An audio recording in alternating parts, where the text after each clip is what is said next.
We are the apex predator. We control everything in our environment. Now, nature will control us eventually because we're dying of metabolic diseases now through our food supply. So nature's telling us, like, your DNA is set up on my clock, girlfriend, not on your own clock, my clock. And my clock's telling you, you need to eat meat. You need to get your B vitamins. You need to get your microbes in your gut. You need to get sunshine. And if you don't, you're going to die of metabolic diseases. Nature's trying to tell us that we're not doing the right thing.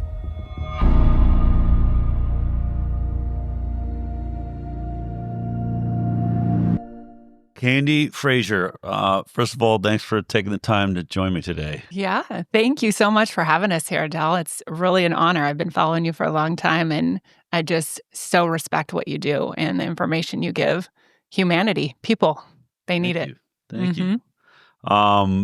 I'm really excited about this conversation today because, I was saying just before we started, the whole keto or, paleo or carnivore or vegan or, and I've tried, honestly, all of it. Sometimes I've even done it on the high wire. I was like, I'll go a month of vegan and everyone can watch, how my mood changes. Yeah. I was kind of moody actually that month. Yeah, I was going to say, I'm not sure now. But so many people are talking about you right now. Like you really seem to be this rising conversation in a space that I thought was pretty well founded. Right? Yeah. And I'm always amazed at someone that decides to open up a coffee shop right across from Starbucks. Yeah. Yeah, that's very flattering. Thank you. Which you seem to have done. You've entered a space, and yet I have more people saying, have you seen what Candi's talking about? Mm-hmm. I was like, what else is there to talk about with carnivore, keto, or and so Primal bod is your thing. So let's go through the paces, because I know this is the issue with podcasts is someone in my audience doesn't know where you come from. So how did you get into diet and health to begin with? Yeah, so I've been a nutritionist now. Well, I'm board certified in holistic nutrition about 11 years ago. Okay. And I started seeing clients. I worked with a chiropractor and just did a lot of natural health stuff. I taught seminars across the country, medical doctors would come to our seminars, which was awesome because they know they don't get any nutrition counseling or education in school. So they wanted to know more. So we did that for a while, and I had my own practice. And I sold supplements. I sold everybody supplements. That's what I did. I was an herbalist. I did homeopathy. And I thought that was the answer. Mm-hmm. I thought, well, these are natural solutions, right, to help support the body on its own. And, back then I just told everybody to eat paleo. I was a big fan of Mark Sisson's approach. He's kind of the godfather of paleo in itself. What does paleo mean? If we're, and I want to kind of define these things because I feel like we all say these things, carnivore, paleo. Yeah. I don't really know what I mean by that. Yeah. I think ever since Atkins, where I just saw people just eating nothing but meat. Yep. That was the original carnoware, right? Right. That kind of, it looked like a lot of cold cuts then. Now I feel like it's a little more steak oriented. I don't know. Yeah. But anyway, paleo, what does that term mean? Yeah. Paleo, it can be defined as more of like a hunter-gatherer type. What people think or believe is a hunter-gatherer. I think a lot of people make things up in their mind about what it was like for our ancestors. And the reality is a lot of that isn't true. We'll get into that in a minute. We are going to get into that. That's where I really get fascinated. I always say I'm a natural law person. Yes. Like I always try to imagine if I was stark naked and there was nothing in advancement in society, I was standing in the woods, what would my decision in this moment be? How would I survive? What would I do? I reflect on that a lot. And I have a Native American background, which is the big tree. My mother's I'll be asking Mohawk, you some questions which is upstate New York, and hunters, yes, more hunters than gatherers, but certainly not farmers. We're not the Hopis or the Navajos. And right. So, but anyway, we'll get into that. I love it. We'll get into that. But paleo, how are we walking this earth? Yeah, I think Mark Sisson jumped into the realm of the right timing. He just hit it at the right timing. Everybody was coming out of the processed food, They were like, oh, we know this processed food isn't good for us. They were feeling like shit. Then here comes Mark Sisson with, he had his book, what was it, Primal Blueprint, I think is what it was called. And he killed it. He just went around and told everyone, like, just got to eat more simply. You got to eat meat. You can eat some fruit. Like, you can eat some vegetables. Avoid the grains, like just what you can pick off the trees, and easily access. And people started to do it and they felt better. And so I think he really kind of stirred on this whole paleo thing. So I always followed that. That was kind of what I taught my clients to eat. I said, just it's simple. People can do that. They can go to the grocery store, they can get meat and fruit and vegetables and some nuts maybe, and they know what they can do with that.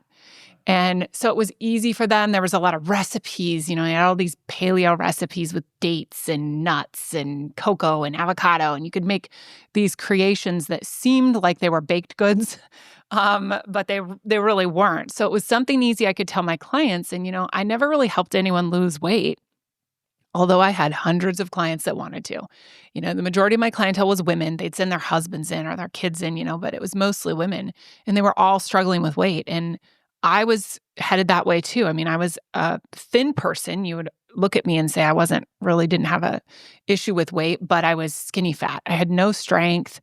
I felt malnutritioned all the time. I had severe hypoglycemic moments, and I didn't know what was wrong with me, but I just thought, well, this is just how everybody feels, right? Have that 2 p.m. crash where I just would want to take a nap every day. Mm-hmm. And I just kept going and thinking supplements were going to help me. This is the thing. Like, we just got to take lots of supplements now. We live in a toxic world, and that was what I believed. And, I think I helped people find natural solutions, but I didn't really help them.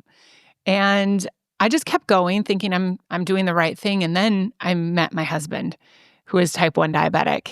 And that changed everything for me. That was the moment in time that it was a gift, really, from God. I believe it was the most serendipitous thing that ever happened. And I learned about insulin. I learned a lot about insulin through him and watching his blood sugar. And I don't know if you've seen the movie. It's kind of a chick flick, but if you've seen the movie Steel Magnolias, remember that movie, Julia Roberts? Yeah. Okay, so she was type 1 diabetic in the movie, and she had a low in the movie. She was sitting in Dolly Parton's salon. Trudy, Dolly Parton was in the movie, and she had her low, and they had to give her orange juice, and she was shaking, and I thought, oh my gosh, that's got to be really scary. Like, that's got to be terrible. And I remember being in my 20s when I watched that. Yeah. Then I married Tom, and those moments were real.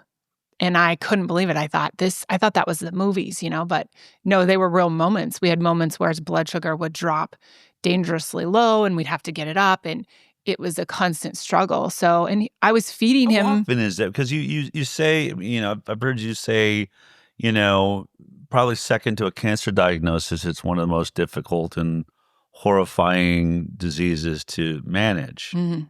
Yeah, it makes you a very responsible person, because if you're not responsible, your life's over. It's that critical.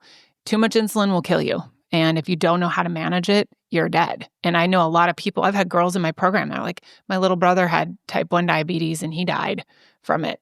He overcorrected with insulin. So it is a problem. Now, most people today have insulin pumps and continuous glucose monitors like Tom has. And so it makes life a lot easier for them, but it's a constant responsibility. He describes it as having a drill sergeant in the room with him constantly yelling at him. And so he never gets a break. Right. And so we got married, and I felt like, I'm the other woman here with this type 1 diabetes. And it was breaking my heart because he was spending so much time managing it. And at the time, he was eating everything that I cooked. I love to cook. That's another reason I became a nutritionist. I love it. And I was making all these fancy paleo foods, and feeding him paleo, and his blood sugar was a disaster. And I thought, fruit, there's fiber in fruit. Your blood sugar should be okay. Like, I learned blood sugar in nutrition school. And he's like, no, it destroys me. Like, it's the same as eating freaking cookies. And I'm like, okay, so we gotta do something different here, honey. Like, we can't keep doing this. So we vowed to change our life completely and to live our life around how much insulin he gives himself. And when we do that, it's like almost like he doesn't have diabetes anymore. It's so quiet and so stable. He manages it like 3 or 4 times a day. And that, I mean, it used to be like every 10 minutes we're doing something for his blood sugar. And now it's like he gets up, he knows what to do, maybe after lunch, after we eat, a little insulin. But mostly it's like you would never know if you spent, half a day with him. You'd never know he was type 1 diabetic. And it took the change in our lifestyle. And it wasn't just the food. That was the most interesting part that I learned. I thought, oh, this is all food related. In movement, movement plays a part in it too, but it was timings. There was a lot with how we timed our life and what we were doing that resulted in him having better blood sugar, which meant when his blood sugar was more stable, he had to give himself less insulin, which meant that we had less lows because insulin drops the blood sugar. Okay. And the lows are what are dangerous. Those are scary. When the pump has overcorrected with insulin, and he's down in the 50s, and he's sucking on maple syrup and we're giving him orange juice and I got the glucagon shot and we're trying to get it back up. So that was the scary part. And now that's gone. We haven't had a low in 3 years now. So it's amazing. And I told him while we were learning, and he was teaching me, well, my blood sugar does this because he taught me everything I know. And he was teaching me and I said, okay, I'm going to do everything with you because I know how hard it is to do something, on your own. So I supported him and I just made the exact food, everything he ate, I ate. When he went for a walk, I went for a walk. When he got up and did squats, I got up and did squats. And I learned how to activate insulin, how to work with insulin, and, what foods helped stabilize my blood sugar, what didn't. And after about a month of doing that, I was down 8 pounds. And then 6 weeks later, I was down 13 pounds. And, like I said, I wasn't a big girl, but I had this weird fat that was starting to develop around my stomach. I had these saddlebags. I had horrible cellulite, lipedema, and it all went away in like 2 months' time. And I went, this is nuts. So I go into my practice where I'm working with hundreds of women. I'm like, okay, we're not doing supplements anymore. We're doing this now. And so I got him on this plan that I developed by working with Tom's blood sugar.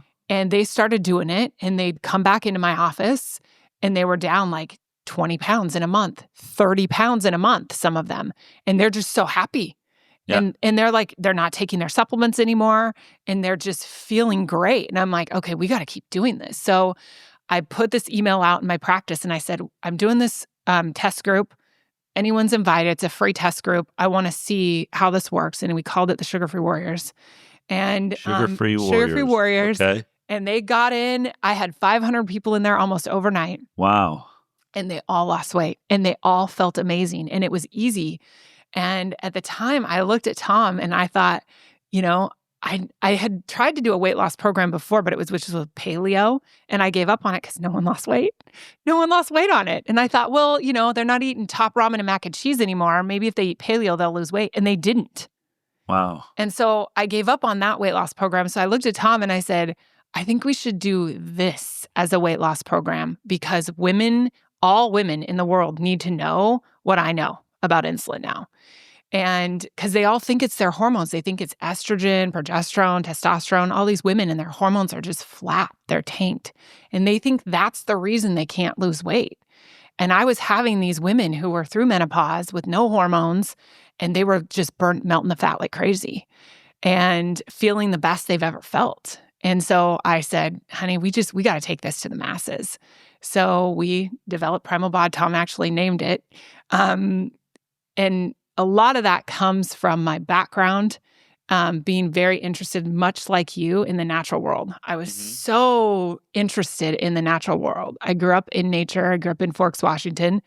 My dad is a hunting and fishing guide and a third-generation rancher. So I grew up on a cattle ranch and shooting a bow and arrow. I mean, we didn't do piano lessons. We were, throwing our reel in the driveway, casting, blowing up bullheads in the mailbox with our fireworks. We were doing that kind of shit when we were kids. Yeah. And so just blowing up mailboxes. Yeah, we were just, I still think about we were like domestic terrorists when we were kids. I did the same thing. It was fun. Building little, I literally remember making a pipe bomb and blowing up a mailbox somewhere. Now I'm like, my God, I'd be like, these days, be like, your child is a domestic terrorist making bombs in the basement. FBI would be at your house. I'm sure somehow I'm in trouble for admitting I did that, 30 years ago.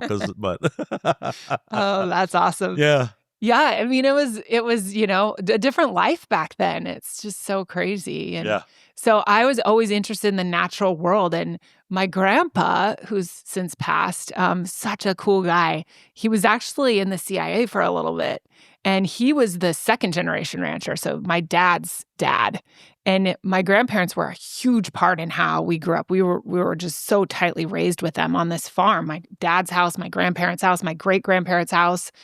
And so we all lived in this little community, and my grandpa just taught us so much about the natural life, about eating the organs. We'd come home after school, and he'd have a big pot of cow tongue soup cooking, and he'd have his fermented cheeses, and he's just, you guys need to eat this stuff. It's good for your gut. And he knew stuff before anyone started talking about this.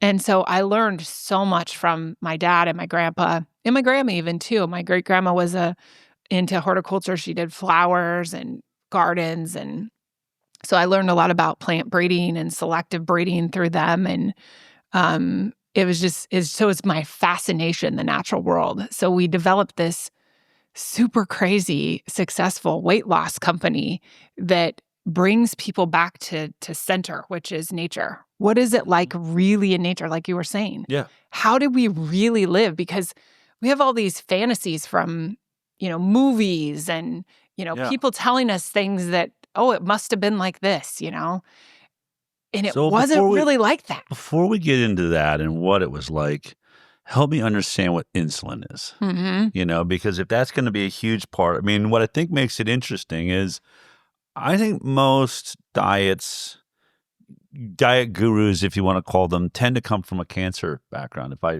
think about it, it's usually I was diagnosed with cancer. This is the diet that saved my life. But this is an interesting story because it's a little different. And I think in many ways is a disease you were able to actually play tennis with, right? Like you were able to just try this, try that, and have it bounce back at you and say, wait, that's working. This isn't working. Yeah. And through managing diabetes, found something that works for I guess technically healthy people, but maybe overweight people, or certainly people that don't think they're living in a disease burden. Yes. Which I think is super fascinating. Yeah, they don't think it yet. They won't think it until they achieve their diagnosis. And then when they get their diagnosis, then they're going to do something about it. Right. But until then, it's really hard to get people to do things. And I think what I've done with, being controversial and punchy, kind of punching people in the face metaphorically with my words, is getting them to wake up and say, listen, insulin only works for so long. And then it doesn't work anymore. Then you're in your doctor's office and you're getting a diagnosis of, insulin resistance. Oh, now it's type 2 diabetes. So, I just worry so deeply about the health of people who think they're doing the right thing. They're eating the paleo diet. They're eating whole foods, a whole food diet, organic. Yeah. And they don't understand that those foods are just as hard on their blood sugar as the processed crap they eat in the supermarket. It's a hard pill to swallow, Yeah. To think, I thought I'm doing the right thing. I'm eating foods in nature. Yeah. And no, you're destroying your metabolism, really. As I was preparing and knowing we were having this interview, we just took a couple of days down at the beach, and my wife squeezed fresh orange juice, and my son's drinking a full glass of E16, growing boy. And my wife's like, you want some? And I was like, I don't think I have the same. I'm not sure my philosophy is in this anymore. I've heard enough people say you might as well drink a glass of Coca-Cola. Like there's so much sugar in there, And that's how I figured it out, Del. That's exactly right. Because I watched my husband, Tom, you could watch him drink a Coke and a orange juice, and it's going to have the same exact effect on his blood sugar. Wow. Yep. And I went, okay, it's all sugar. It's all glucose. It's all breaking down to the same thing. It doesn't matter if we think it's healthy because it grows in nature, right? It's still affecting his body this way. And so I discovered that, smoothies are just the same as a bowl of ice cream. A fruit smoothie that everyone thinks is so healthy, with their banana and their peanut butter and their almond milk and their protein powders, that smoothie is the same as him having a bowl of Haagen-Dazs ice cream. It's going to have the same effect on his blood sugar. So, can I throw in there too, just for my own little pet peeve, the Frappuccino with the caramel sauce on top at Starbucks is not a effing coffee. No. I'm getting a coffee. No, you're not. You're getting a milkshake. Yes. And it's killing you. Yes. It's dessert. It 100% is. And that's why we have an obesity epidemic and a diabetes epidemic. Because people think, I'm just going to get my coffee. Right. And they're getting a milkshake. Right. And back in the 70s and 80s, I remember when you knew the difference. You knew, that's going to make you fat. I remember my grandparents teaching us, you eat that junk and that's going to make you fat. Yeah. They didn't teach us that insulin was the master fat-storing hormone, but they knew, too many sweets. I just did a reel the other day, a talk with my girls, my members, about when I was a new mom and I was pregnant with my firstborn son, and I went to the doctor, and my doctor told me to stop eating fruit. And I said, why? Fruit's healthy, I'll give up the Oreos, but why should I stop eating fruit? And he said, it's going to make you fat. And I said, I had no idea. And I said, what do I need to eat then? He goes, you need to eat meat. That's what you're supposed to eat. And I couldn't hear it at the time, I still, 5 years after that became vegan and was vegan for 7 years. Uh-huh. I had to destroy my health with veganism before I learned, he was right. He was right. But insulin is a tricky thing to figure out. And like I said, because we have Tom, I was able to figure it out. But we have to have insulin. We have to be able to burn glucose. But our bodies also do really well at burning ketones. Okay. And so what I've done with my program is I've developed the system where the girls can simultaneously burn glucose and fat in a healthy way. Because your body always is going to burn glucose, no matter what. It needs that. The red blood cells need it, the intermedulla of the kidney, your retina needs some glucose. The ovaries like to have glucose to drop an egg. They want to know that they're in a safe place where they're going to be nourishing a baby. Mm-hmm. And so you have to have glucose, but you can't have too much. You gotta eat it just like nature would provide it for you. Mm-hmm. And all meat breaks down to glucose. Really? Gluconeogenesis. Yes. Because I think we think of meat as protein and, carbs or sugar or glucose, but meat too is... Meat breaks down to glucose. About 70% of the meat you eat will break down to glucose, and 30% will be reserved for amino acids for building blocks. Okay. But and people just think that, like you said, I'm just getting my protein in to build my muscle, right? They don't understand that meat's getting converted into glucose. Wow. And you're utilizing it for energy. Yeah. So our bodies were designed to eat meat. I mean, back before there was pre-agriculture, there weren't selectively bred plants around. There wasn't oatmeal and mango smoothies, right? We didn't have those big succulent sugar bomb fruits. Soy milk. Yeah. let's just, you know what? Let's gather a bunch of soy. Yeah, one did. Crush it down and then between some stones. Let's soak it through a strainer. Yeah, no. The only way they would have done that is if they would have made alcohol out of it. Right. That's it. Right. The only reason to put this much effort is for the booze. Let's get drunk. Yep.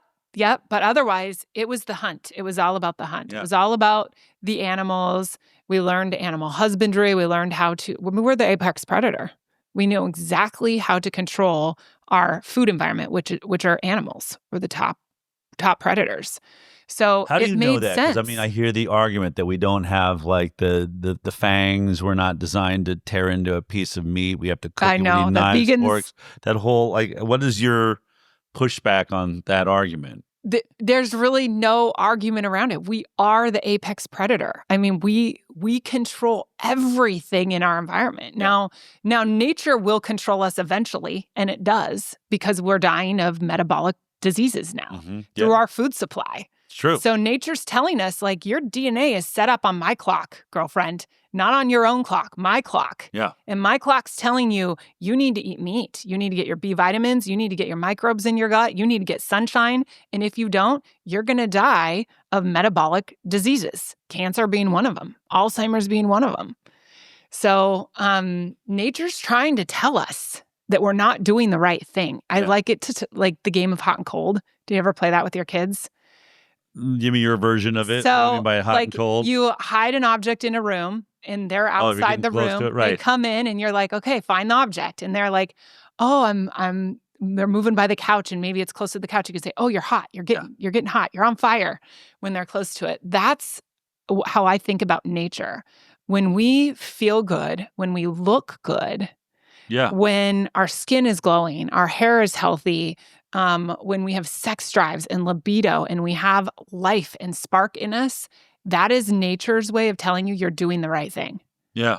But when we have huge bellies, when we're bloated, we're farty, we have no sex drives, we're pathetic, we couldn't fight our way out of a paper bag, nature's telling us no. I think about that on my career got started on the Dr. Phil show as a producer, and people can have their opinions on that. But he used to always make this statement to someone that life was a disaster. Well, I did this because of this, and then they taught me, and because they treated me, I did this. And he'd always just say, and how's that working for you? Yeah. And it seems like a simple statement, but I do actually believe, and my father was a minister and a spiritual teacher, and similarly, my dad would always say, you don't need a religion. Mm-hmm. You don't need a Bible. You don't need something to tell you. If you just walk and are conscious of how life's treating you, it's going to teach you the best way to live. If you're good to people, you will recognize that your life benefits you more. If you have animosity, if you are aggressive towards people, you have aggression back towards you. Just the cosmos is designed to teach you how to be. Yeah. And I think similarly, what you're saying is the same is true about food and your internal health. In nature. Yeah. How your DNA is set up, because, Homo sapiens have been around 160,000 years. Yeah. And our hearts are still beating the same way. We still have that DNA in us. Now, our DNA is getting worse because of the epigenetic factors, like all the toxins in the environment, the bad food, our lifestyle. So we're seeing it now. It's the same Pottinger's cats. I'm sure you're familiar with Dr. Pottinger and that story. I'd love to tell that story to my girls. They're seeing the generations. Go ahead and tell it for it. Yeah, the Pottinger's cats. He was Dr. Pottinger was a doctor back in the 40s, I believe, 30s or 40s, something like that. And he was studying tuberculosis, and he wanted to find a cure for tuberculosis. And for some reason, he was studying the adrenal glands, and he was using cats to study. And I don't know what he was making up and what he was studying, but he had collected all these cats. People heard about what he was doing, and they're bringing him all these cats. And so he's got all these cats. And, it started out in the study that he was feeding the cats raw meat and some raw milk. And then he got too many cats and he couldn't feed them all. So he started feeding these cats like processed foods and sweetened condensed milk that was donated. And he watched how these cats and their babies became sickly after they were eating the wrong foods. They were eating cooked meat. They were eating, sweetened condensed milk. Yeah. And they were riddled with parasites. They had deformities in their face, their bones were brittle, weak immune systems. And after the 4th generation, they couldn't reproduce anymore. Right. What's really interesting is the female cats became very aggressive and the male cats became docile from eating this what was processed for them, for the cats. The cat's diet, they need raw meat. Yeah. They need lots of raw meat. So, but then he found that the cats that he continued to feed the raw meat diet to, those cats actually survived their adrenalectomies, where the cats that were eating processed foods didn't survive. So that study is so amazing. Weston A. Price Foundation has a great website, and they have the study on there with Pottinger's cats. It's just, everyone should watch it because it's really interesting. It's what's happening now. You see, when I was a teenager, you were trying not to get pregnant.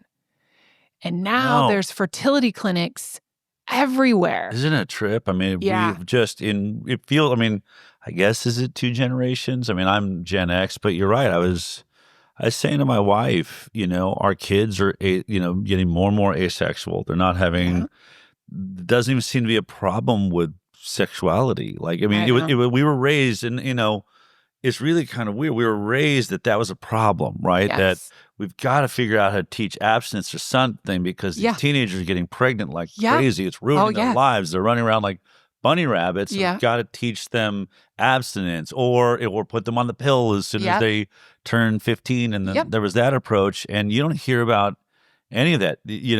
Sexuality's down, teenage pregnancy's down.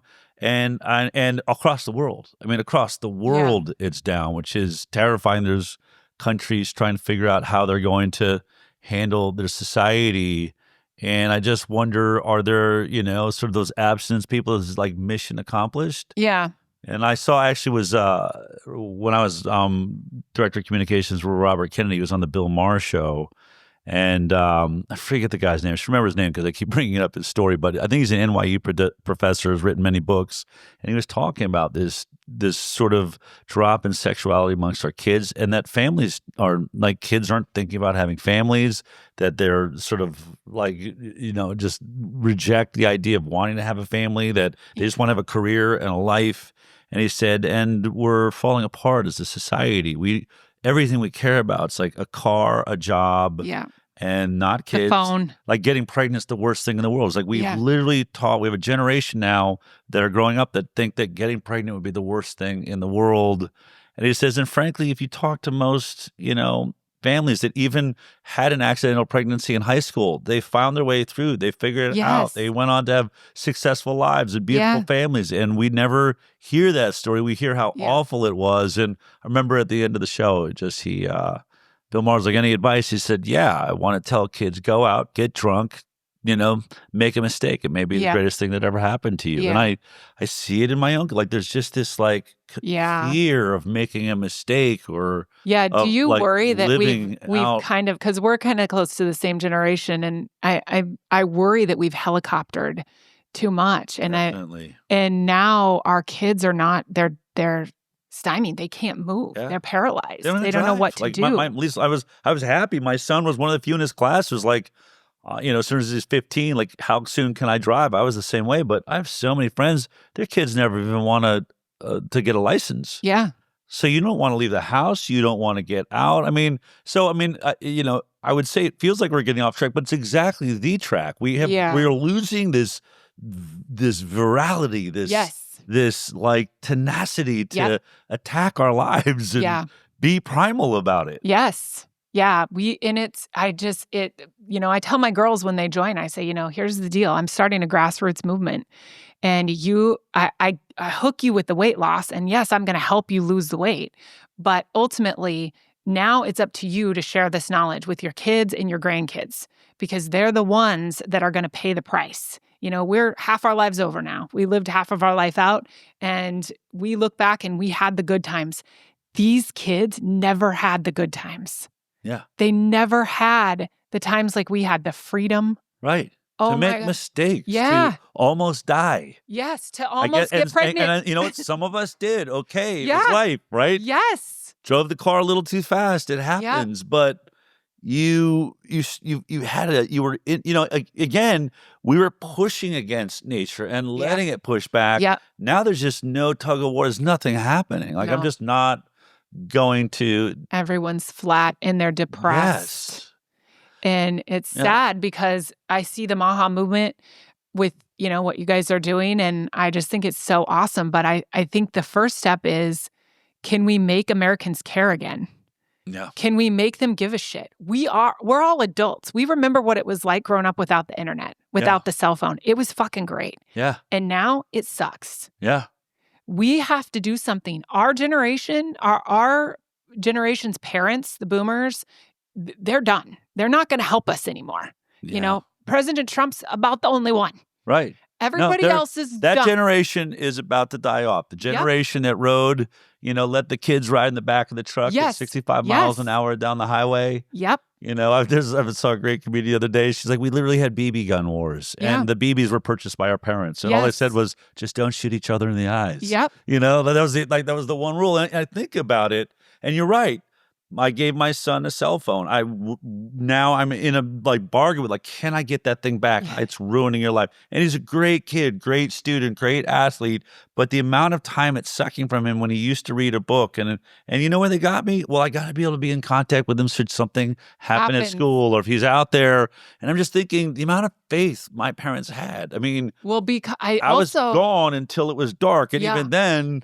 You'd push it sometimes. Everybody's parents did that. Yeah. Everybody's parents did that. And the deal is I think that now some hall monitor person, Karen, whatever you want to call them, some person like that said, oh, you did something, you made a mistake with your children and now you have to pay for it. And so now all parents are scared to make a mistake with their kids, to let their kids have freedom and to fuck up and to get hurt or face a consequence. And because everyone's going to point the finger at the parent now. You did the wrong thing. You shouldn't have done that. That's just a child.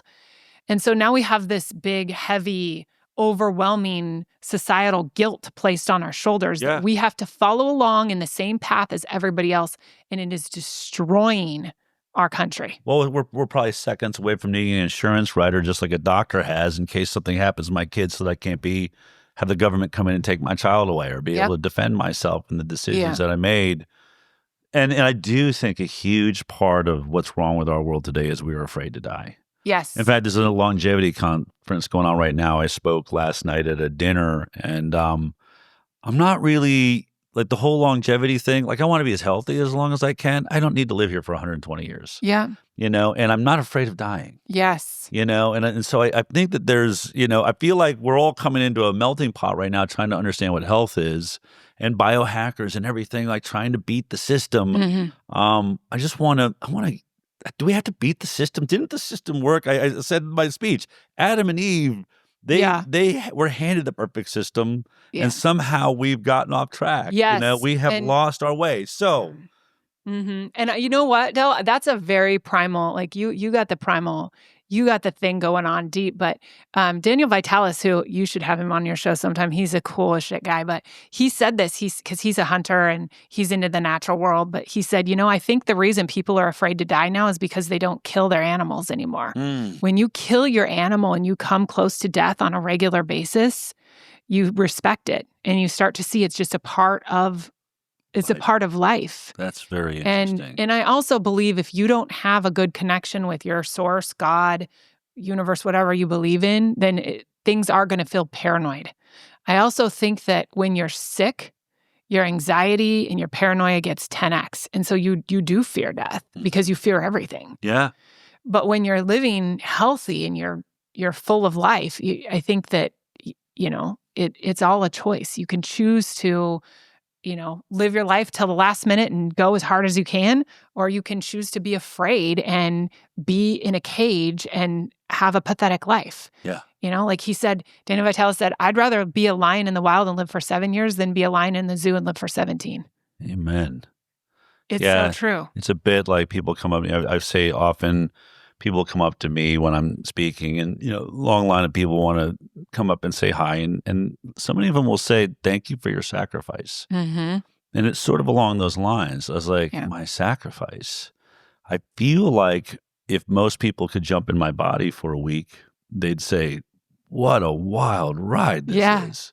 Yeah. I get to wake up passionately every day. I have headlines that will call me baby killers at times, but it's in the New York Times, and I get to push back, and I get to call them out, and I get on other channels and I call out the media, and so I am in a combative. I say I'm a warrior. Mm-hmm. And I suppose not everyone should be a warrior. I think that everyone has their place in this world, but as a warrior, I like war. I'm in a war against a machine that I think is taking our lives away. Yeah, which is what you're involved in. And so to get back to it, I want to make something clear, that you had 500 women just decide to try this program. Mm-hmm. And normally a weight loss program is difficult to have, a study on, because so few people can actually follow through. Yeah. Right? They bail out. They can't stick to the program. They cheat. Yeah. You know? But when you're standing in front of them and they're seeing your body, and they're like, shit, what are you doing? And I'd help them with other things, you know? And so they're coming to me, they trust me, and all women want the same thing. We all just want to look good. That's what it boils down to. We want to be skinny and we want to look good. Now, we don't want to look like 12-year-old boys. We want to look like women, but we want to look good. We don't want to have ugly fat hanging all over us. And so it wasn't hard. I didn't have to twist anybody's arm. They were begging for it. How hard is the diet? In terms of difficulty, like is it controlled starvation? Right. So you want to live in the natural world, right? Yeah. You're gonna live like our ancestors did, and you know, like what we thrive in, which is there's no starvation. I mean, yes, nature forces you to fast sometimes because you didn't always get a hunt. Right. Didn't catch the deer today. Right. Sorry, everybody. But it rewards you with human growth hormones, cellular autophagy, you know, all the dopamine, all these wonderful serotonin, all these wonderful things that you get from fasting. Nature rewards you for it. So once you learn how to fuel yourself in the right way, which our ancestors were so in tune with, they knew exactly. I mean, your grandparents, you said that were natives. Yeah. I mean, I grew up right next to an Indian reservation. Two of my very dear friends were Native Americans, and I grew up in that tribe. My grandma actually started the Head Start for the tribe, so I was down there all the time. And man, they had abundance.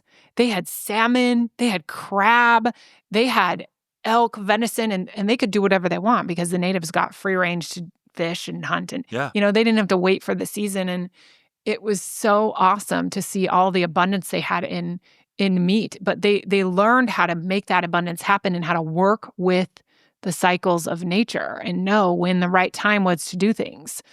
And, you know, you look at animals in nature, what do they do all winter? They fast during the winter, right? Those are simple things that we don't do anymore. We don't, we're eating bananas in February in Boston. I know. You know? That's oranges in December. Yeah, and it's just not a natural thing. Even down at the equator, the fruit grows at a specific time. It's not all year round like people think it is. Right. Plants have to have their pregnancies too. They have to bear their seeds and their fruit through cycles just like humans do, but in their own plant way. So not everything was always there for us. And that's what I teach my girls is how to get back to that. But like you said, you have to live in a modern world, right? How do you do dinner parties? Yeah. When you're primal, you can't walk in your freaking buffalo skin and, you know, like I want to do, right? You know, and be like, meat. Grab your deer by the, you know, legs and haul it in. You can't do that. So how do you live? And basically it's the most simple thing. You just want to, your meat is your fuel. It is your fuel. We are carnivores. And I hate that term because we're all species on the planet together, and some species digest plants and some digest meat. And we are the ones that digest meat. We are the apex predator and we are carnivores. So our fuel source is meat. Is our biome designed for that? I mean, yes. Like, is that something that's important to this aside from, and you know, hear the stories of people who had Crohn's disease and all these terrible things. And you hear them on YouTube, on their, you know, channels. And they're like, I cured my Crohn's disease going carnivore. You know, I cured my eczema going carnivore. I cured this going carnivore. Yeah. And it's, you know, everything's in our gut. We know that now. We know the microbiome plays a huge role in our health. And yeah, it's totally, our whole digestive tract is designed for meat. Our stomach acid, all of it. Push back just because, I mean, here's my question on this. And I, obviously, you know, I worked with Robert Kennedy Jr. to get him into HHS secretary. I know he's looking at all this stuff. He's very aware of his diet. He's, you know, I would say he probably calls himself a paleo if he was to describe it. Yeah. And he works, he's in amazing shape. Yeah. And we keep talking about diabetes as the big issue. I mean, you know, chronic illness. We're the sickest nation in the world, sickest generation of children we've ever had in this country. Yeah. We are really in, you know, difficult space, and diabetes and, you know, obesity being the thing that I think leads to all the other autoimmune or many of the other autoimmune diseases that are plaguing us. And I've been at some of the Ron Johnson hearings, and I can think of one where Jordan Peterson's daughter, I believe it was, had all sorts of autoimmune disease issues and finally just went on a total strict meat-only diet and cured all of it. Yeah. And, arthritis. As a kid, she had arthritis as a kid. I was just like, how can that possibly be the answer? And I'm struggling. I'll be honest. I grew up, my parents were hippies. We were more like macrobiotic rice and vegetables, mostly vegetarian. Definitely never had a steak in my house, never red meat. Yeah. My mom sucked at cooking fish. We probably would have had fish. Yeah. She was terrible at it. And so there'd be chicken around once in a while. Yeah. But mostly vegetarian. And I would even say, I was an actor in New York and I was a vegetarian for, I think, 7 or 8 years. I even remember I played the lead in Hair, the musical from the 70s. I got the Broadway touring company all over Europe. And the original writer, as I was going on a tour, he's like, Del, what do you eat? I was like, I'm a vegetarian. He's like, you may want to think of eating some meat. Because I was so skinny. I was just like a rail. Yeah. And I say that because, I grew up eating salad was so important, and lettuce, and getting my vegetables. And it seemed like we had a garden and it grew out of the ground, and you watch these beautiful colors and it's like direct sunlight. You're eating it. And now everything is starting to challenge that. And I'm really actually struggling with it. Yeah. Well, I think that if you look back, Del, because you're a history buff, I think, and a historian, it really, everything happened over, watching the Industrial Revolution and then the Great Depression unfold. You can really see just in American history. Now, you can go back and see where the farmers kind of manifested out of a need for it because they had to feed the peasants. The peasants had to eat something. No. There's actually the potato is actually a very interesting story because Frederick the Great actually potatoes were banned in France for a long time. They thought that potatoes gave everyone leprosy. And so they banned potatoes in France. And Frederick the Great, who was he was the king of Prussia at the time, was at war with, I don't remember who. And he was trying to get his people to eat potatoes because somebody from Spain had brought over this hybrid potato that they had bred out, the solanine, the toxic poison that's in nightshades, it's in potatoes. And he's like, try these. These can feed your people. And so he's trying to feed them to the people, and the people weren't eating them. They're like, we're not eating those. The dogs won't even eat them. And so what he did was he constructed this wall, and he started planting potatoes behind this wall, and then he put guards out front because he wanted to trick the peasants into eating the potatoes, and it worked. Wow. There's a whole history on this. You can look it up. It's amazing. And at the time he was doing this, he had prisoners of war. And one of the prisoners of war was, what is his name? I can't remember his name now. Anyways, he was a pharmacist, and he worked with the French Parliament, I guess, at the time. And he was doing all these studies. And so when he became freed, he went back and started giving starving people in France potatoes. And he showed that it could keep them alive. And so the Parliament actually decided to release the law. And now potatoes are everywhere. Right. French fries. Yeah. So plants were always seen as toxic. My grandpa, when I was a kid, and I would cook him food and bring it to him. And anytime I brought him a bean dish, he'd say, "Did you soak those beans?" And I'd say, "No." And he'd go, I can't eat them, Kisser. You can't feed me beans unless you soak them. And I'd say, "Well, Grandpa, they'll be fine. They cooked in the crock pot for like 12 hours overnight." And he's like, "It doesn't matter. You got to soak the poison out of them." And he taught me all these plants are poisonous. And you're right. I remember hearing you should soak your beans, but no one ever does. The reason they had to eat those foods is because they were starving. That was all that was available. And so carnivores can eat plants. We do it to our animals. Our cats and dogs that are carnivores, there's sweet potato, corn, green beans, alfalfa, oats in their dog food. And we feed it to them regularly, and they don't die. So yes, we can eat them and not die, but it's not our food. Our food is meat. Our fuel is meat. And you watch I love the Naked and the Afraid. You're about to make the argument I make to my family members that are like, some of them are still vegetarian. I'm like, I say you can watch them starving for like they can't move, they They can't won't walk. eat. There's And no plants. someone catches a shrimp and 3 of them eat, like share it. Yep. And you watch like one little bite and it's like the light bulb clicks on Yep. and they talk about how they're ready to go. They could get out. You know what I mean? It's so life-giving. Yes. A piece of meat. Yes, it is. I know. I remember watching Survivor, and they had Survivor's another really good one. They had a challenge, and the winners got to pick either it was chicken or it was like chocolate cake, and they picked the chicken. Yeah. These people that were out there for like 2 months without food, they're just eating rice. They wanted the chicken. They didn't give a shit about the chocolate cake. Right? Yeah. And it's because it's true. Meat is really the glamorous food. It's not the chocolate cake and all the fancy desserts, and that's not glamorous food. That's not sexy food. Meat is the thing that fuels us, that drives us, that does everything. It's really our only fuel source. We've been getting by with plants because they had to during the Depression. The Industrial Revolution. There was no money. They had to eat those things. But now we don't have to. And I think with agriculture, the way that it's going and farms, I think it's going to get even better with these regenerative farms. So they're going to figure out ways how to feed more people. But, we eat way more than we need to, too. We need to eat a lot of meat. Yeah. But we eat a lot of filler junk that we don't need to. I teach my girls, you can have vegetables if you want, but they're like condiments. They're just like decoration on the plate. That's really how it should be.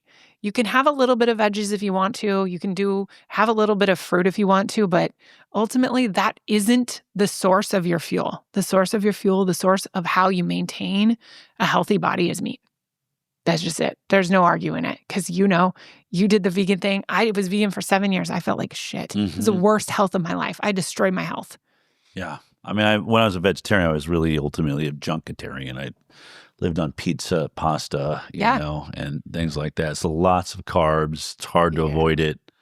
And then I tried on the show. I went. There was a 30 days vegan. It was the challenge or something. And talk about starving. Like there was like a food. Like, and I travel a lot. Mm-hmm. I mean, it's horrific. Like you hit like 6-7 hours. And now I'm running through an airport, and then I became a hummus-tarian. Yeah. Like it's just like the only thing I can find that I can eat is like another vat of hummus. So farty. Living on. I mean, that's. So I was like, this is awful, and my energy was shot. I was cold. Like I run hot. And my wife, I'm in bed like pulling the covers up. She's like, "What is wrong with you?" I was like, "I went vegan. I'm freezing to death." Like. No more iron in my blood. I'm not going to piss off some vegans, including those in my family. It just couldn't. And I tried to make it work. And then I did the opposite. And I think right after that, I said, well, let me just try, carnivore. Yeah. And I'll be honest, what I was shocked at with that, to really just have no vegetables, which was weird for me. Mm-hmm. I could not believe how light I felt. Yeah. I mean, I was expecting I would be heavy. All I'm doing is eating meat. Mm-hmm. And suddenly I'm going for a jog. And instead of having to work through that, just sludge where I just feel like I'm, knee deep in chocolate pudding, trying to get enough energy to, I just immediately was bouncy. Usually you cut through it. And then once you're going, you start feeling bouncy out there. And it's right out the door. It's I feel light. You were probably burning ketones. Yeah. Did you test your ketones? I didn't. Yeah. We got to get you a tester so you can see what they are. All right. So ketones, so is that the natural state? Because it seems like this new fad to burn ketones of a diet based on ketones. Are you saying that our ancestors really were living on ketones? Oh, they were absolutely fat adapted. Yes. Yeah, you want to be able to burn glucose and fat at the same time. But if the glucose levels are too high, then your body won't tap into the fat stores. Because in my program, we have this term, fat is the diamond of the body. Your body doesn't want to burn it because our DNA is wired for a famine, for survival. That was our biggest threat. So our DNA is wired to store fat, not to mention the selectively bred plants that we're eating in the form of whole foods or processed foods, they make us secrete an enormous amount of insulin. And nature, the real wild foods, meat, and maybe a few berries a couple weeks out of the year, right? Yeah. That doesn't make you overproduce insulin. It makes you produce just the right amount of insulin. And so then you end up with this super slim physique, awesome muscle tone, doing hardly anything for movement because you've got your insulin just right. And when you get your insulin just right, your body can burn ketones at the same time. And that is where you call it being fat adapted. Your body's adapted to burn fat as a secondary source of fuel. So you have your glucose needs met and you can burn ketones. And when your cells burn ketones, they actually function better. They perform better. They've done massive studies on this, and the output of energy is way more. So your mitochondria produce your ATP. When you burn ketones, it's like 10xing your ability to produce energy. So your body is able to perform better. There's less heat in your body, inflammation, right? Because cancer's inflammation. Inflammation's huge. And I've talked to cancer doctors. I've interviewed doctors. They're like, you can't go near meat. Meat is causing cancer. More and more of them are, moving into, Man, we got some great doctors like out there right now that are really that are starting to come out and say, no, what we were taught in medical school isn't right. It's not cholesterol. That's not what we should be focused on. Right. We're looking at the wrong things now. People. Well, and I think about Steve Jobs. Wasn't Steve Jobs famous for like eating lots of berries and fruits and vegetables and died of cancer really young? Yeah. And, so that, and he seemed like, you think about someone like that, he seemed very health conscious. Yeah. He treated his body in a way he thought was best and didn't really pan out. Man, they've really warped our minds on how we should be living. I tell my girls when they think, well, what should I do? They have these thoughts. What am I going to do when I'm at a party and everybody's eating this bad food and I don't want to make them feel bad? I'm like, if everybody else jumps off a bridge, are you going to fucking jump off a bridge too? Right. Yeah. Why? Their cupboards are full of little orange bottles. Why would you do anything they're doing? They're sick as fuck. Yeah. Like you walk around Disney World or you walk around Vegas. It's hard. The disease.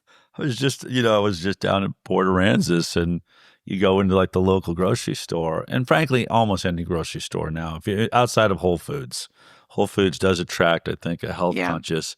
Mm-hmm. But I've started like counting, like, can I even find whole food in the basket going by? Yeah, and so many people, literally, it was nothing but processed foods, sodas. I get that, the orange drinks and stuff, all things I wasn't allowed to eat.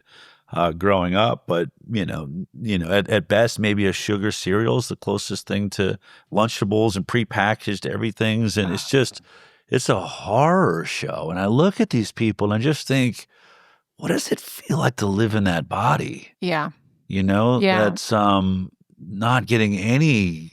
Well, they can't feel. They're numb. Foods. They're numbed out, and they're so brainwashed, and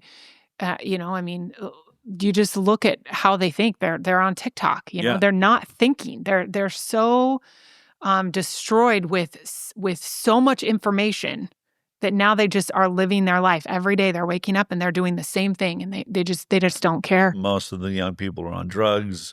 Girls are on SSRIs. Boys are on methamphetamines. Some form of that. Where do you weigh in on meat itself? Are there some meats that are better? Chicken, ruminant animals, fish. Yeah. Like how, if someone was going to have a takeaway today before they go and start your program, what should they be when they think about meat? What does that mean?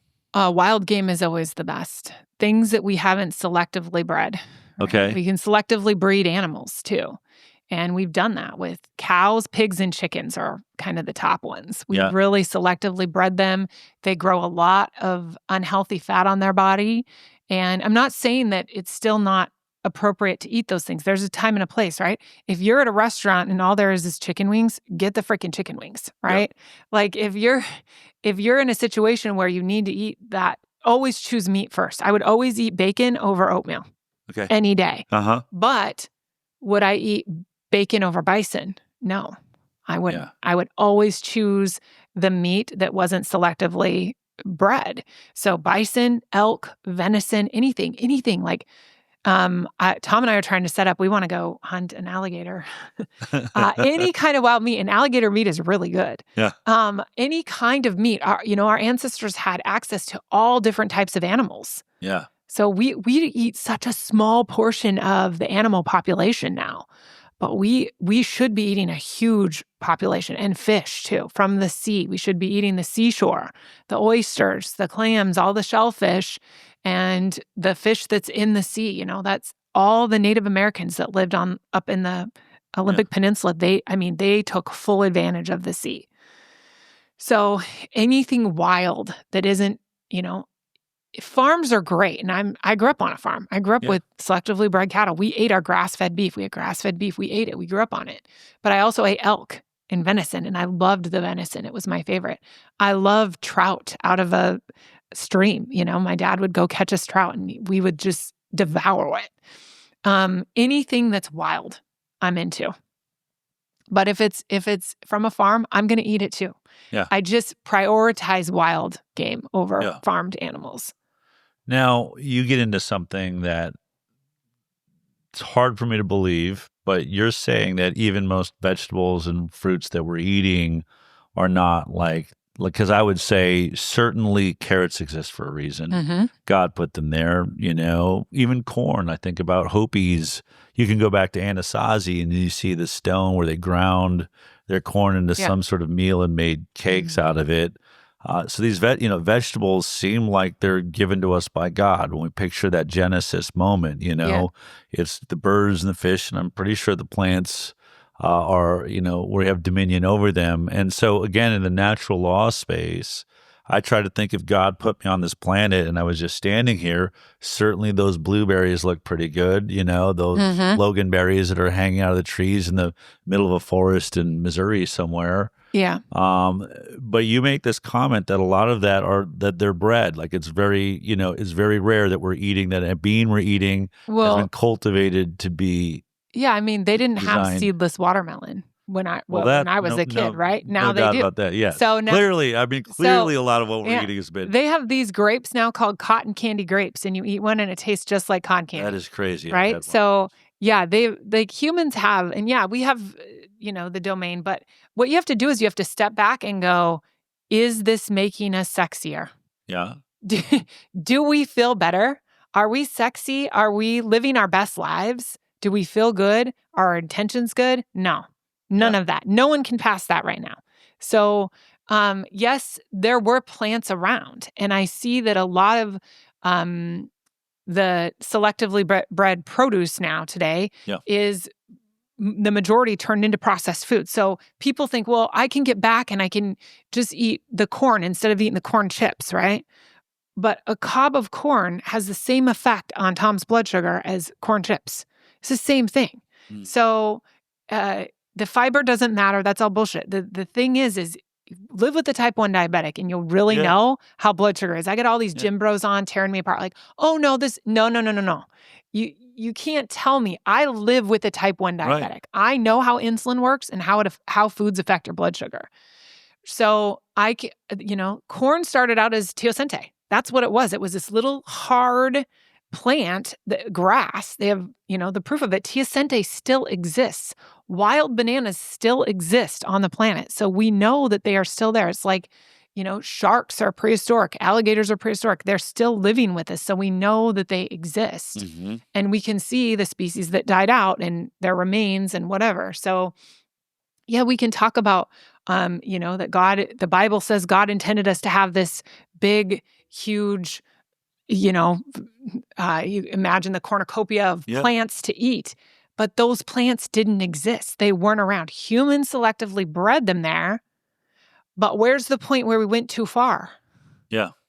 Where did we, because, you can argue the same thing. Well, Noah brought all the animals on the ark, right? Yeah. There's that story too. Right, you're right. There's a really good point. There's no mention of grabbing 2 kinds of every grape, 2 kinds of every artichoke or wheat grain. It's 2 of every plants, animal. We have manipulated the environment to grow those high amounts of sugar. We did it, and we're ingenious. We could do anything we want.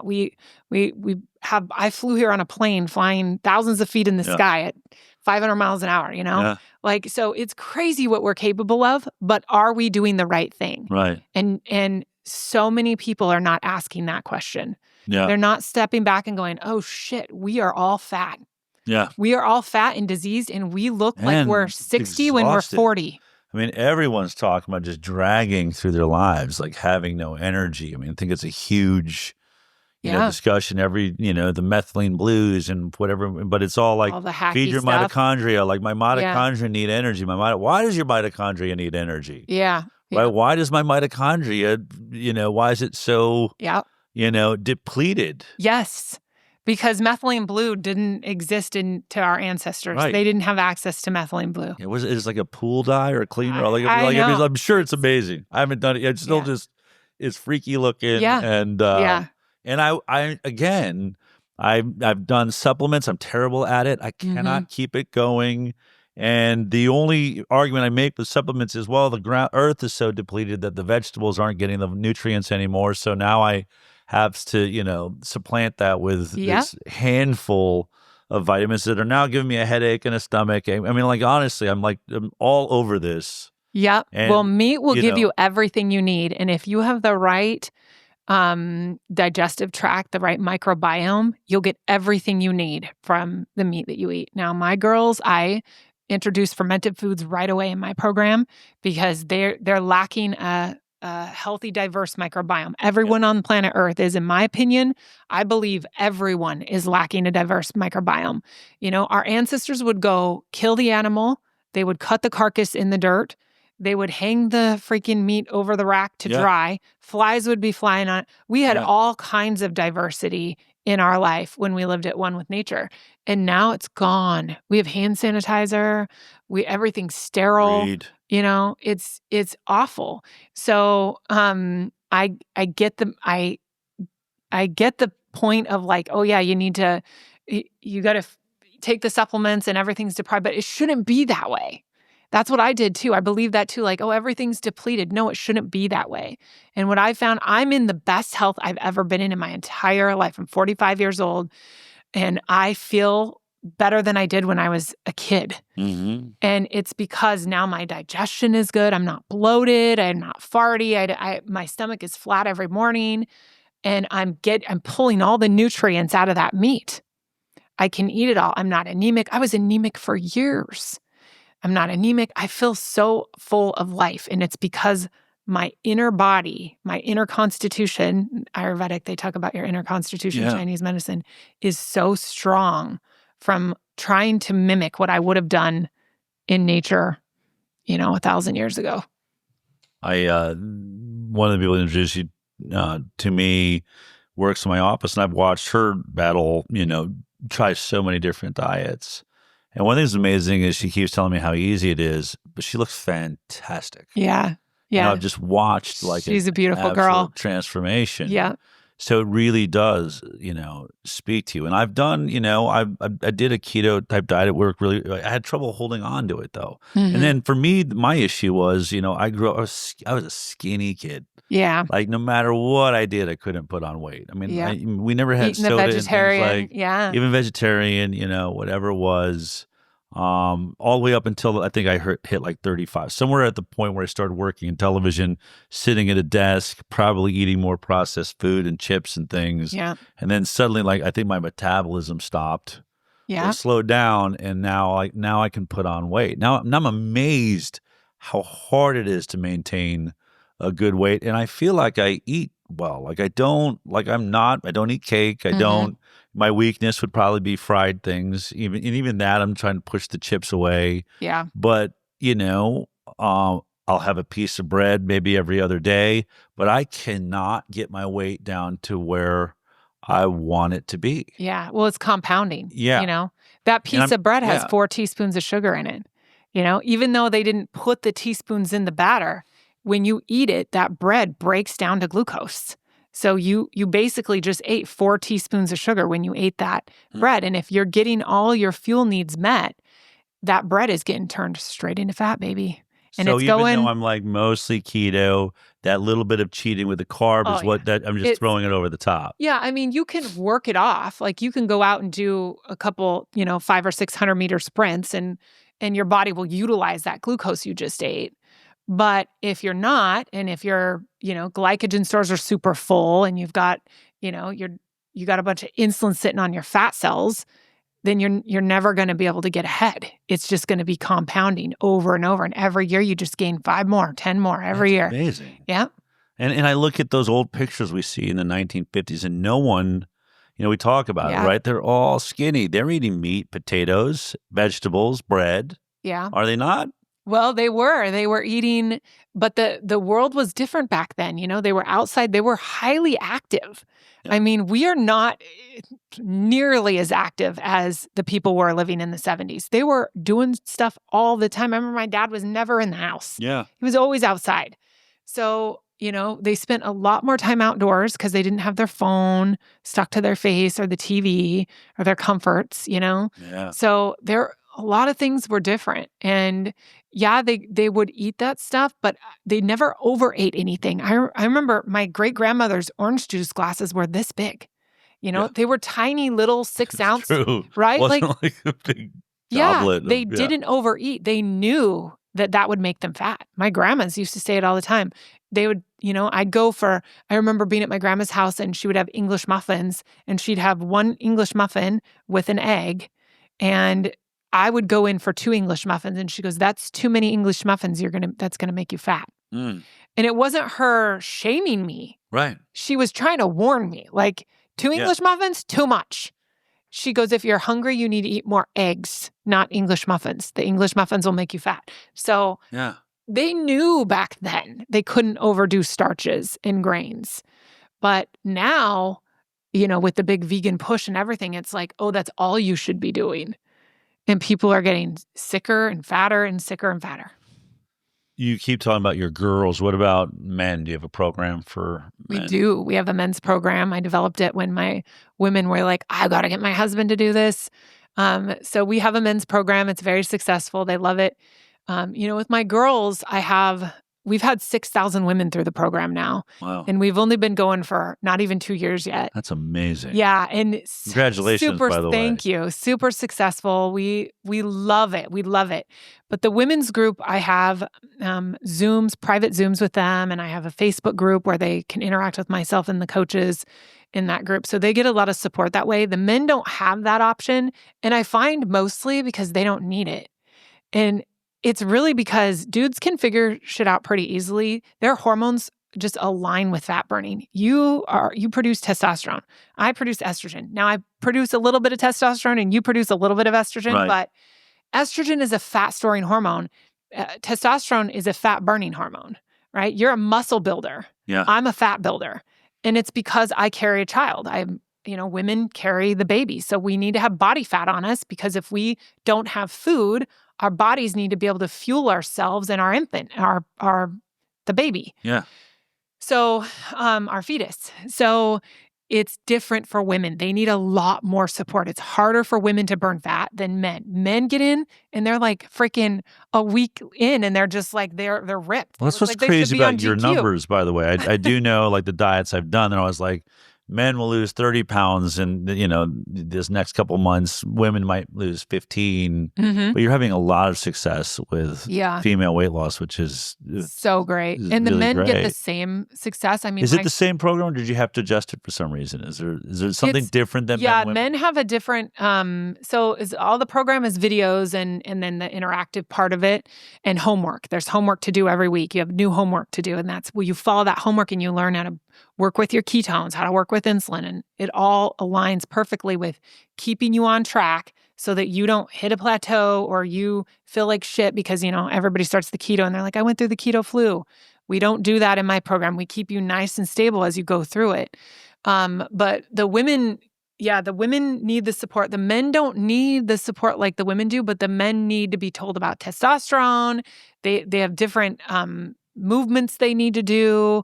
Women need to focus more on lower body strength. They do need to focus on upper, but men need to focus more on upper. So it's different. The men's program is different. There's some overlapping, like I have a hydration section. A lot of people are dehydrated. They're just dehydrated. Yeah. So I have a whole section on how to do hydration properly and digestion. Those videos are kind of overlapping, but the men's is different than the women's. Yeah. If you're, when we're looking at making America healthy again, which is, I think, a task we're all taking on right now. I think and I keep saying Bobby Kennedy's going to be the greatest HHS secretary this nation's ever seen. Oh, I'm so excited. I think the team around him and Marty McCreary and Dr. Oz and Jay Bhattacharya, I mean, it's like a dream team. Yeah. But it's still just the government. Yeah. And there's still only so much I think the government's going to be able to do. Yeah. And ultimately, it's going to have its moment. And then right behind that tenure will be pharma will move back in, big ag, big food. We got to, as I said last night at a speech, it's time for a revolution. Yeah. We the people have got to take this on. We got to take it into our hands. If you were going to try and change, for instance, like the school lunch program, can you do this with kids? Do you think you move kids off of fruits and vegetables and just move them into ruminant meat? And why wild versus? I mean, is chicken the same as is it wild if you had a wild chicken, or is the red meats more important than white meats? Wild chicken is tough. Like we used to hunt grouse in Forks when I was a kid. We'd hunt the grouse and eat them, and they're good. I mean, you can eat them, but it's a tougher meat. But again, you're looking at amino acid profiles. Yes, it's good. We had a wide variety of meats and fishes and aquatic animals and land animals that we would eat from, eggs. And so we need to have that variety. I think that a lot of people, they have this misconception about carnivore because they're like, I just don't want to eat ribeyes all the time. Yeah. Well, you don't have to. There's so many animals you can eat. It's just that you've been domesticated to live in Mr. Rogers' neighborhood where you think it's just pigs, cows, and chickens. Right. And there's a whole world out there that you can eat. So I think parents, because like you said, it's the government. The government's only going to go so far. Yeah. Unless we get people to change their mind. And I'm trying to do that. I post bikini pictures, and it's not because I think I'm hot shit. It's because that's how I get the attention of the women to go, I want that body. I want to look like that. I want to feel like that. And then I pull them in and I drop the veil and I say, this is the truth. This is how you get there. Yeah. So I think we can help our kids by teaching our kids how to hunt, by teaching our kids how to fish and get their own food. And then we pack their lunches and we make it a priority because you're nourishing their cells, you're nourishing their minds. And if their minds aren't nourished, they're not going to perform well. They're not going to do well. They're not going to be happy. And that's the most important thing as parents is we want our kids to be happy. Yeah. And they have to have a proper functioning brain. And if they don't get the right amino acids, B vitamins, fatty acids, their brains are not going to function well. And most parents are sending their kids out the door with Pop-Tarts and granola bars, and it's so sad because then we see teachers that are frustrated. The kids can't concentrate. The teachers want to quit and they're like, send them to the therapist. And the therapist is like, let's prescribe some, medicine for them. And it's drugs will be on the rest of their lives with no off ramp, no way to get out of it. Yeah. Oh, there's adults that are still on Adderall from when they were in grade school. Yeah. Yeah. That they got put on because of their ADD. And what did they grow up eating? Cocoa Puffs. Yeah. Top Ramen. Doritos. So no wonder. So they have a book coming. Yeah. What's the book? What's the focus of the book? The book is kind of a bird's eye view of what I teach in the program and how I think. Tom and I wrote it together. My husband and I wrote it together. Tom's brilliant. I tell him he's going to be the president someday because he is a force. But we wrote the book together and it was, how we believe and how we see the world. And we've had, when COVID happened and, we had a bunch of bullshit happen and it was, everybody was so distracted and we were teaching about this stuff, Roundup, I was teaching about Roundup way before COVID happened.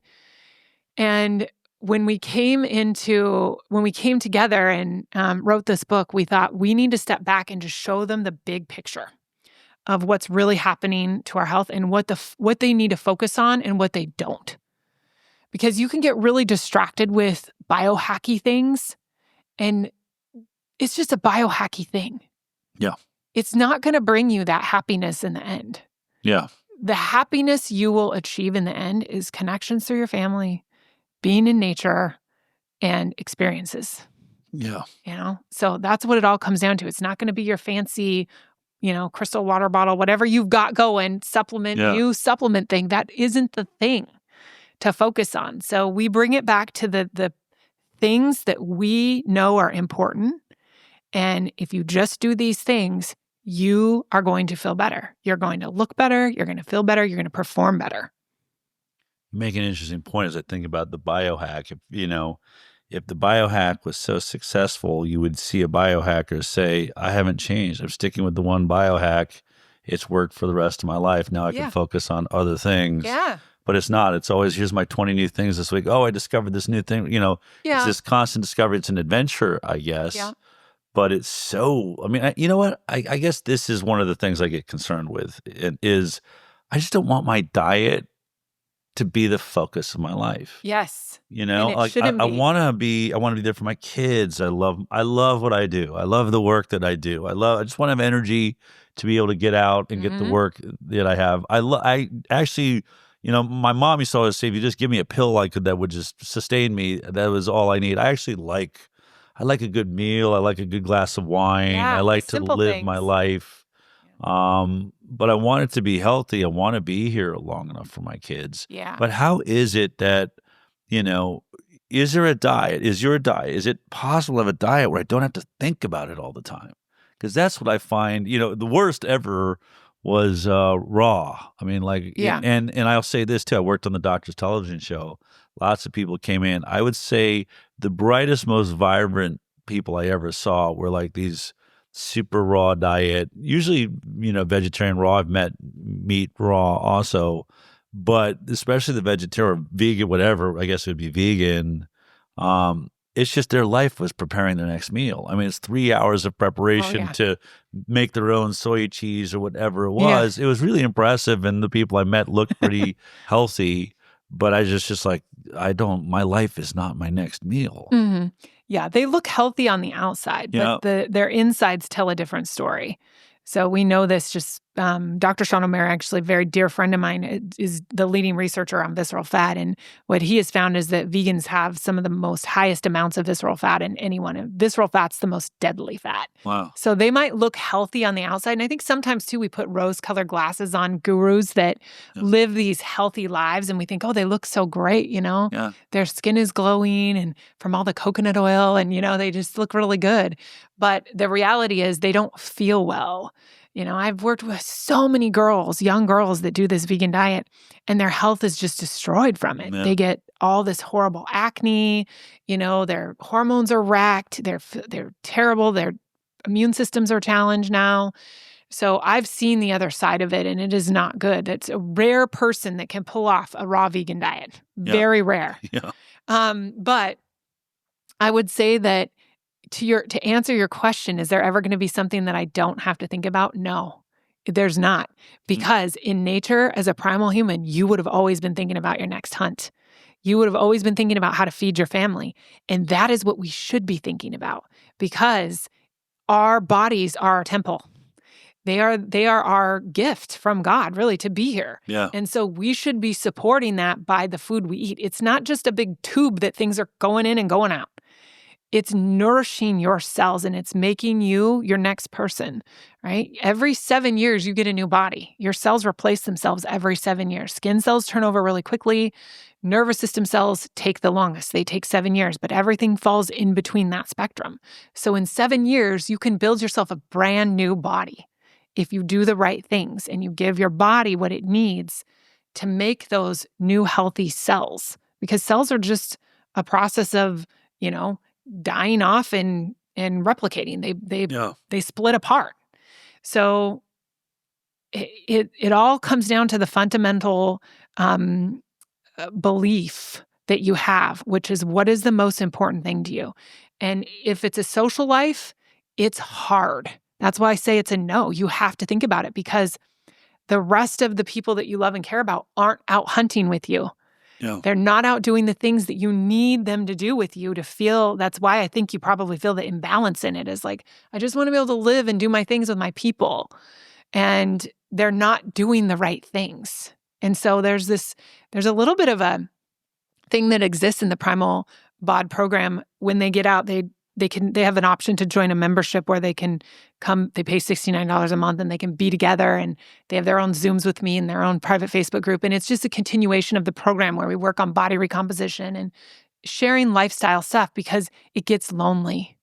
It gets lonely in the world when you're out hunting and you're finding the best meat and you're making your body the priority because no one else is. Yeah. But your Native American grandparents, they did. Their bodies were the priority, and their grandkids were the priority, and those great-grandkids, because the generations that were passed down that information, that was how they got the information so that we could all live the best lives and keep going through our lineage. But we don't value that anymore. We value the new technology, the new Lamborghini, the new person saying whatever they're saying, not triggering people on Instagram. That's what we value now. Yeah. So I think if we change our values and we focus on ourselves and our core family unit and helping them to see the truth and achieve better health and want to achieve better health for themselves, then we start moving the needle. We start turning the yacht, because it's a yacht. It's not going to be easy to move it. Yeah. But it should be a priority for you. Not for you, Del, for you to teach your kids now. Yeah. You can't do it for yourself. You have to do it for your kids, because you don't want them eating the garbage and then having weaker genes. Those genes get passed down to the next generation. It's Pottinger's cats. And then pretty soon, they can't reproduce anymore. And when you can't reproduce anymore, that's nature's way of telling you, you're not good enough. It's not a right fit. And I don't want to see that happen. We have girls 24 years old. They have so many cysts on their ovaries. Polycystic ovarian syndrome is diabetes of the ovaries.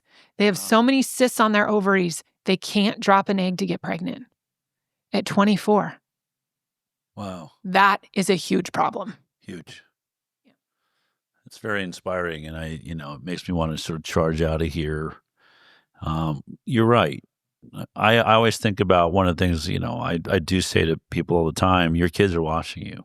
Mm-hmm. They're watching how you're living your life. If you're compromising yourself, if you're working a job you hate because you think you're taking care of your family, you're teaching your kids to compromise their ideals or their beliefs, or, you should be living the greatest life that you can so your kids believe that it's possible. Yeah. But you're right. I have been shirking my duty in the, on the hunt. Yes. I've made everything else a priority. And if I don't make it a priority for me, I am watching my kids, not focus on what they're eating. Yeah. And we need leaders. Really interesting. I'm receiving that point, because I have been just thinking, eating is a nuisance. Yeah. Mm-hmm. Instead, it should be a priority. Yes. I mean, you have a huge mission. I do. You're at the start of this huge mission, and you have to take care of yourself, because we need you. We need you to go out and fight. And so you have to take care of yourself, number one, and make the health your priority. I know it's easy to put yourself, a lot of times as the warrior is the servant. You're serving the American people right now, but you have to put yourself first for your kids, because they're watching you, and for the country. Yeah. All right. No pressure. No pressure. So fantastic. How do people find you, find the work that you're doing, your book's on the way? How do we know when it's dropped? Book's on the way. It should be out in the next about 5 months or so. And they can find me. Primalbod.com is our website. Okay. They can learn. We have a masterclass on there they can watch that I go through the process of, basically how I found what I found, becoming a member, what it's like in the program. So they can go in and watch that. And then we have discovery Zooms we do twice a week with our people. They can sign up for a discovery Zoom if they want to talk to me in person and learn. Tom and I get on, and we sit down with, sometimes it's 50 women, sometimes it's 100, and sometimes it's 30, depending on what day it is. And we just talk to them. They have a lot of questions. A lot of people in the weight loss field are shitheads. And so they don't trust, women don't trust anymore. They've already tried all the programs and they got taken advantage of. And people are like, well, I'm just giving up now. I don't want to do another weight loss program because it's not going to work. So we get on Discovery Zooms live with these girls, and we say, ask your questions. We're here to help you make a decision. Mm-hmm. So we do those. And then our Instagram, is at the Primal Bod. the Primal Bod, right? At the Primal Bod. And then we're getting ready to start a YouTube channel, which I'm really excited about doing that too. So that'll be more adventure stuff, but fun. I'm not going to shut up. I got a big mouth. I got a lot to say. That. I want to help people feel better. I want to help people understand how their fuel system works. And I want to get girls in bikinis. All right. I love it. I want more girls in bikinis too. I think the world will be a better place. Yeah. You're doing amazing work. You look fantastic. Your husband looks fantastic. It's great meeting healthy people. And you're part of leading that revolution that we need so badly. Awesome. Thank you, Del. This has been such an honor to be on your show. This has been great talking to you. I look forward to doing it again. Thank you. All right.